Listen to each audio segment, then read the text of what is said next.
Beer is beneficial for the kidneys. I am confident that you have heard this phrase previously, but is it an accurate statement? Beer is a beverage consumed globally, and exclusively in Brazil in the year 2023, a total of 16 billion liters of the drink were sold worldwide. And practically everyone who consumes believes that this is beneficial for their kidney health. Please leave a comment below if you consume beer. Let me know how often this happens, what quantity you usually drink, and please stay with me until the end. I have something very important to share that can potentially change your life, and I would like to invite you to reflect on it. Hello, I am Dr. Tiago, and I am a urologist here in São Paulo. Beer is a beverage composed of water, hops, malt, and yeast. Yeast is in charge of fermenting the sugar located in the malt in beer, thereby producing the alcohol that is present in the drink as a result of this fermentation process. As individuals typically consume beer in significant quantities, they often associate this large amount of liquid with improved hydration and end up believing that it will be good for the kidneys, despite the potential negative impact of excessive alcohol consumption on renal health. However, I will clarify to you that in reality this does not occur. Why? The alcohol present in beer acts as a diuretic, which means it stimulates your body to produce more urine by exerting pressure on it. He is applying pressure on his kidney to stimulate increased urine production. What is the resulting effect of this action? At that specific moment, when you are indeed consuming significant volumes of liquid, you are actually overloaded with water, and your kidney is actively working to eliminate this excess water load through urine by means of diuresis, which is the increased production of urine due to the excess fluid intake. However, when you discontinue drinking beer, the effect of alcohol continues for a few hours even after you've stopped consuming it. And what occurs? This kidney continues to eliminate the surplus of liquid to the point that it ultimately ends up eliminating a greater amount of liquid than you consumed. So, when we increase the time in this equation, the water balance of it ends up being even more negative, which ultimately leads to dehydration in the end. That is the reason why when you stop drinking beer and after a few hours, your urine, which was previously very clear, starts to become darker and sometimes even very dark in color, indicating the elimination of beer-related substances from your body. This is typically something individuals realize the following day because they consume beer, fall asleep, the kidney continues functioning, they awaken at night to urinate multiple times, and then the initial urine in the bathroom that wakes them up is already highly yellow. The individual is feeling extremely thirsty and experiencing the well-known hangover symptoms, including dehydration being one of the primary causes of hangover symptoms. So in the long term, when we increase the hours, this dehydration caused by alcohol will ultimately result in your kidney having to concentrate your urine excessively, leading to problems such as urinary tract issues and the formation of kidney stones. For those who are predisposed to kidney stones, this can even facilitate and initiate the formation of a painful and potentially debilitating condition known as nephrolithiasis, which requires medical intervention and treatment to alleviate symptoms and prevent complications. There is a lot of talk that beer is good for eliminating kidney stones, for preventing kidney stones. That's a lie. Okay?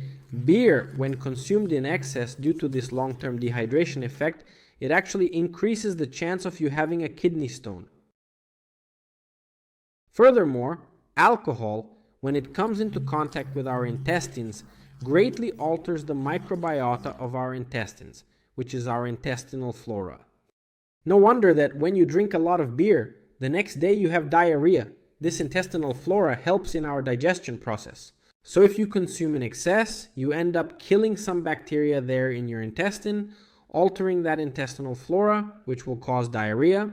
It is not merely a coincidence that you consume alcohol, drink beer excessively, and experience diarrhea the following day.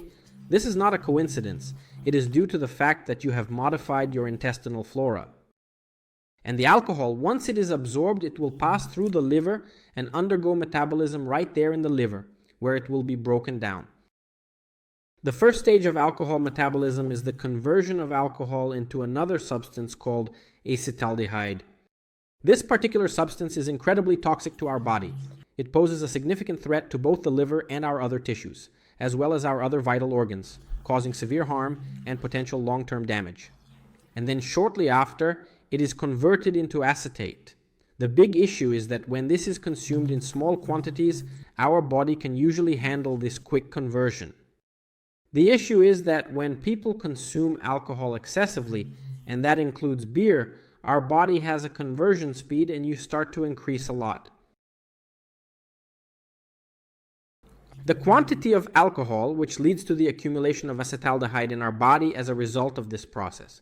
Therefore, it starts to accumulate in the liver, which is one of the main causes of cirrhosis, and it also begins to be eliminated into the bloodstream, resulting in damage to other organs in the body. That is the reason why excessive alcohol consumption, in addition to causing cirrhosis, leads to other damages to our body. Do you agree? In reality, there are already several studies indicating that excessive alcohol consumption enhances the risk of chronic kidney disease, which is the well-known condition of renal failure. Right, doctor, but this isn't just with beer, right? All alcoholic beverages have this. Correct, taking the alcohol equation out of the picture.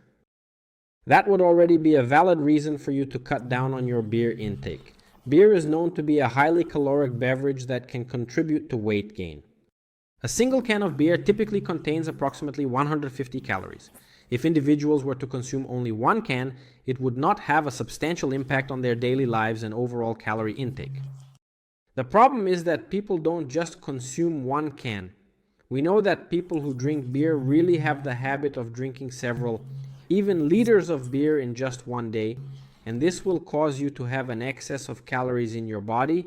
This excess of calories will be stored mainly in the form of fat, and it's visceral fat, that famous beer belly.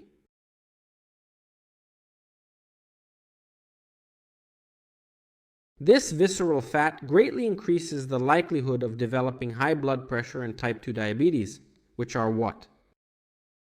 The two primary diseases that are responsible for chronic kidney disease.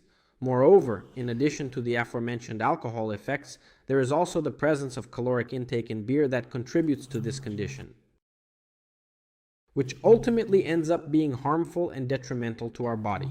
So, doctor, does this indicate that beer is not a healthy drink for our well-being? No. Beer cannot be regarded as a healthy beverage along with all the processed foods and carbonated soft drinks that individuals consume out there in the world around us. Beer, it is without a doubt a beverage that is harmful to our body, particularly when consumed in excess, and can have detrimental effects on our physical health. And now I would like to invite you to reflect here. There is a great deal of discussion in our culture. A significant amount is associated with alcohol in our culture during moments of leisure, relaxation, and happiness, but there is a lack of attention given to this detrimental issue of alcohol in our body. In fact, some data shows that out of 4 people who consume alcohol, 1 consumes alcohol excessively, which is 25%. That is a significant amount. Is that right? And I wanted to invite you to this place to reflect upon things and ponder over them. Many people sometimes believe that the person who consumes excessively, the one who is dependent, the famous alcoholic, or as we used to call it in the past, an alcoholic is just the one who gets drunk daily, lives intoxicated, falls in the gutter, falls on the sidewalk. That is not it. Clearly, this person is also. However, that is not the entirety of what being an alcoholic entails. Perform a brief assessment. If during your upcoming social gathering, when you go out with friends, when you attend a dinner, the fact that you abstain from consuming alcohol troubles you, causes anxiety, and hinders your ability to fully enjoy that occasion, it is highly probable that you are also reliant on alcohol. The development of alcohol dependency is not solely determined by the amount of alcohol consumed, but rather by an individual's behavior and relationship with alcohol.